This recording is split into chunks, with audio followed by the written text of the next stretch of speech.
On the island of Sicily, where the African and Eurasian plates collide, a giant is stirring. Mount Etna, rising over 3,300 meters above the Mediterranean, is not just a mountain. It is a living machine of fire and pressure, one that has shaped the destiny of southern Europe for 500,000 years. In 2025, scientists are observing something new. Beneath its snow-covered summit, Etna's internal system is shifting. Thermal imaging satellites show a steady rise in surface temperature. Seismic instruments record rhythmic tremors, and GPS data confirms that the entire volcano is slowly inflating, as if breathing in before a roar. Etna has erupted thousands of times, yet this time, the signs look different.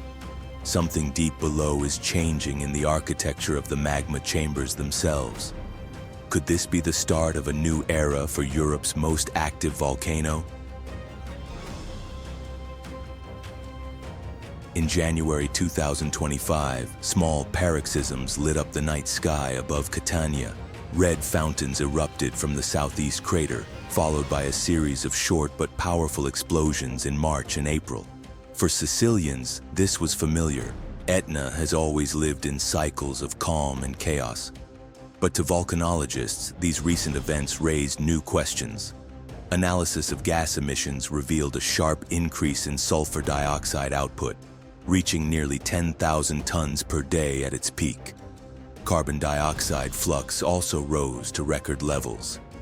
Such gases originate deep within the mantle and indicate that new magma has entered the system.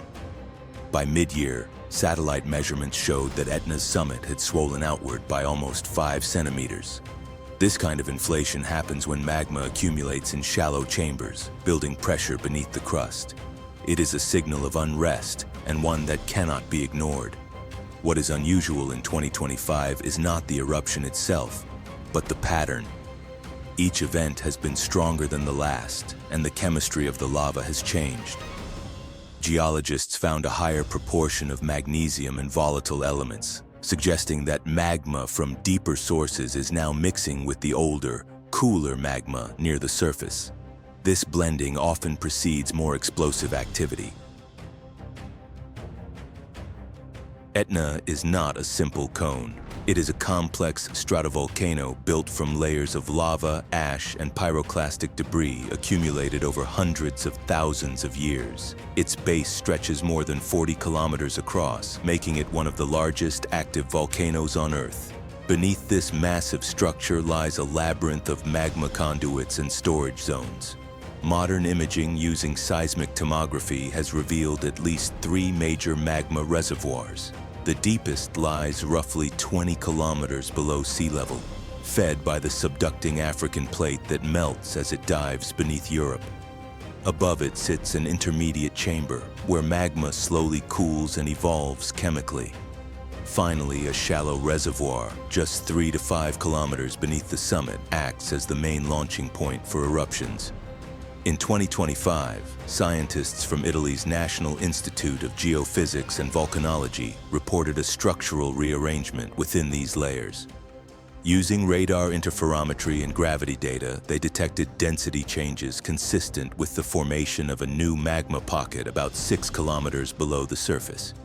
This chamber appears to be expanding, pressurizing, and deforming the overlying rock. Such internal shifts can alter eruption styles. Instead of frequent small bursts, the volcano may begin storing energy for fewer but larger explosions. It's like stretching a bowstring further each time before release. Etna's long history is written in layers of lava. Its oldest flows date back more than 500,000 years, when the island of Sicily was still reshaping after the closing of the Tethys Sea. The volcano has erupted regularly ever since, creating one of the world's most studied geological records. In 1669, Etna unleashed its most destructive eruption in recorded history. Lava poured from vents on the southern flank, covering entire villages and reaching the city walls of Catania. More than 20,000 people lost their homes, and parts of the city were rebuilt on top of hardened lava that still lies beneath modern streets. In 1928, Another eruption destroyed the town of Sicily within 2 days. In 2001 and 2002, massive flank eruptions sent lava fountains hundreds of meters high, disrupting air traffic and forcing temporary evacuations. Each time, the volcano reshaped itself, creating new craters and valleys that map its restless nature. What makes Etna particularly dangerous is its tendency toward flank eruptions. These occur when pressure forces magma to escape through cracks on the sides of the volcano instead of the summit.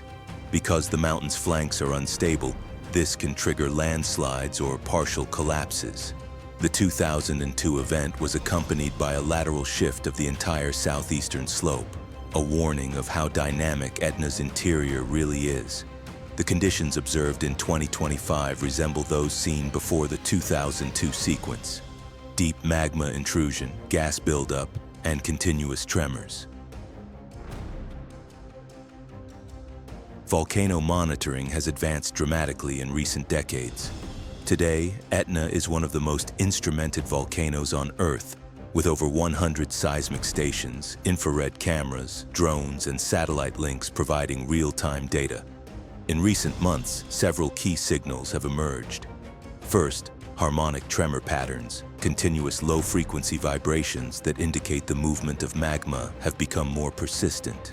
These volcanic heartbeats are strongest near the southeast crater, suggesting active magma migration. Second, measurements of Etna's tilt meters show subtle but steady ground deformation. In some zones, the slope of the volcano has changed by microradians, equivalent to the ground tilting just a few millimeters over hundreds of meters. Yet this is enough to signify internal pressure changes. Third, the gas ratio between carbon dioxide and sulfur dioxide has shifted. When magma rises, CO2 escapes first because it is less soluble. A sudden increase in this ratio can signal that magma is moving closer to the surface. This is exactly what has been recorded since June 2025. Finally, thermal satellites such as NASA's MODIS and ESA's Sentinel-2 have detected an expansion of hot zones around the summit craters. The average thermal output has nearly doubled since last year, even during non-eruptive periods. Together, these data form a clear picture. Etna is recharging. Volcanoes obey the laws of physics. As magma accumulates, pressure rises within the surrounding rock. The strength of that rock determines whether the volcano leaks gently or explodes violently. Etna's crust is fractured and layered, allowing frequent small eruptions that relieve stress. But if the magma inflow exceeds the release rate, the system becomes overpressurized. Scientists use models that compare gas output, ground inflation, and seismic energy. To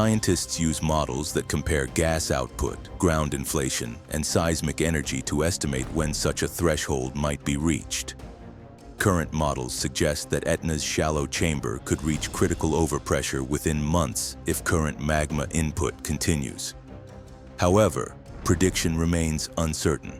Volcanic systems are chaotic, and even minor shifts in gas escape paths can delay or trigger eruptions unpredictably. What is clear is that the energy inside Etna is building, and the mountain is preparing for another major adjustment. Around Etna live nearly 1 million people. The volcano is both a threat and a gift. Its eruptions have destroyed villages, yet its ash and minerals create some of the most fertile soil in Europe. Vineyards and orchards flourish on its slopes, and the economy of Sicily depends on this natural balance. Local authorities maintain detailed emergency plans, dividing the region into hazard zones based on lava flow history. Modern forecasting allows several hours warning before an eruption, and evacuation routes are regularly tested. Still, residents have grown used to living under the volcano's shadow. Many speak of Etna as a she, a living being whose moods can change overnight. At night, tourists gather at viewpoints to watch glowing lava illuminate the sky, unaware that the same spectacle could one day become catastrophic. Recent drone footage shows new fumaroles and fractures forming along the southern flank. These emissions release steam and gas at temperatures exceeding 300 degrees Celsius. Their appearance near inhabited areas is unusual, suggesting that magma is intruding into previously dormant fractures. Etna's behavior is not isolated. Across the globe, volcanoes along tectonic boundaries are showing increased activity. In 2025, Iceland's Reykjanes Peninsula experienced multiple eruptions, and seismic swarms shook Campi Flegrei near Naples. Some researchers suggest a possible connection, a global adjustment in the planet's stress fields as tectonic plates continue to shift. Etna sits directly above the subduction zone, where the African plate pushes under the Eurasian plate at a rate of about 2 centimeters per year. This slow collision melts mantle rock, generating magma that rises toward the surface. The process is continuous, and Etna's frequent eruptions are a direct expression of this geodynamic interaction. By studying Etna, scientists can observe plate tectonics in real time. The gases it emits reveal how carbon and sulfur circulate from the deep earth into the atmosphere. Its lava flows record the chemistry of the mantle, and its tremors provide clues to how pressure redistributes within continental crusts. In a sense, Etna acts as a barometer of Earth's internal energy. One of the greatest long-term concerns is flank instability. The southeastern slope of Etna is slowly sliding toward the Ionian Sea at a rate of several centimeters per year. Studies using marine sonar have revealed large landslide deposits on the seafloor, evidence of past collapses. If a major eruption coincides with structural weakening, part of the volcano could detach and slide downward. While catastrophic collapses are rare, they can trigger tsunamis and reshape entire coastlines. A smaller-scale event occurred about 8,000 years ago when a sector of Etna's flank collapsed, generating debris that now lies submerged offshore. Monitoring instruments have recently recorded an acceleration in flank movement. Combined with the inflation detected at the summit, this suggests that deep pressure is again influencing the mountain's stability. Scientists watch closely, knowing that the difference between a moderate eruption and a geological disaster may depend on how this slope behaves. Volcanic eruptions do not only affect local landscapes. When Etna releases millions of tons of gas and ash into the atmosphere, those particles influence climate patterns across Europe. Sulfur aerosols can reflect sunlight, temporarily cooling regional temperatures. During Etna's 1991 eruption, satellite observations recorded a measurable dip in Mediterranean sea surface temperature. Repeated events could subtly affect rainfall, agriculture, and air quality across southern Europe and North Africa. For aviation, Etna remains one of the most disruptive volcanoes in the world. Its ash plumes have repeatedly forced closures of Catania International Airport, rerouting flights across the Mediterranean. Even small explosive bursts can eject fine ash that drifts hundreds of kilometers. As activity increases again in 2025, meteorological agencies are coordinating real-time tracking with European space programs to predict ash dispersion more accurately. The future of Etna. What lies ahead for Mount Etna? The most probable scenario is a continuation of moderate eruptive cycles, marked by short lava fountains and periodic flows that descend into uninhabited zones. Yet the possibility of a major flank eruption cannot be ruled out. Scientists agree on one point: Etna's internal system is recharging. The magma composition, gas flux, and deformation all indicate that a long-term change is underway. Whether that leads to a spectacular eruption or decades of steady release remains uncertain. In geological time, Etna is young and vigorous. It is still growing, still shaping the island around it. Every eruption adds new layers, extending the coastline and creating new land. It is a vivid reminder that destruction and creation are inseparable forces in the natural world. The giant's breath. As night falls over Sicily, Etna's summit glows faintly against the dark sky. The air trembles with distant rumbles. From villages below, people watch the mountain's silhouette flicker with bursts of orange light. Somewhere deep inside, molten rock moves through narrow veins, searching for release. Each tremor, each hiss of gas, each rise in temperature is a heartbeat from the planet's core. Mount Etna is changing. Slowly, inevitably, it reminds us that the ground beneath our feet is alive. Stay curious, stay aware. This is SeismoSphere,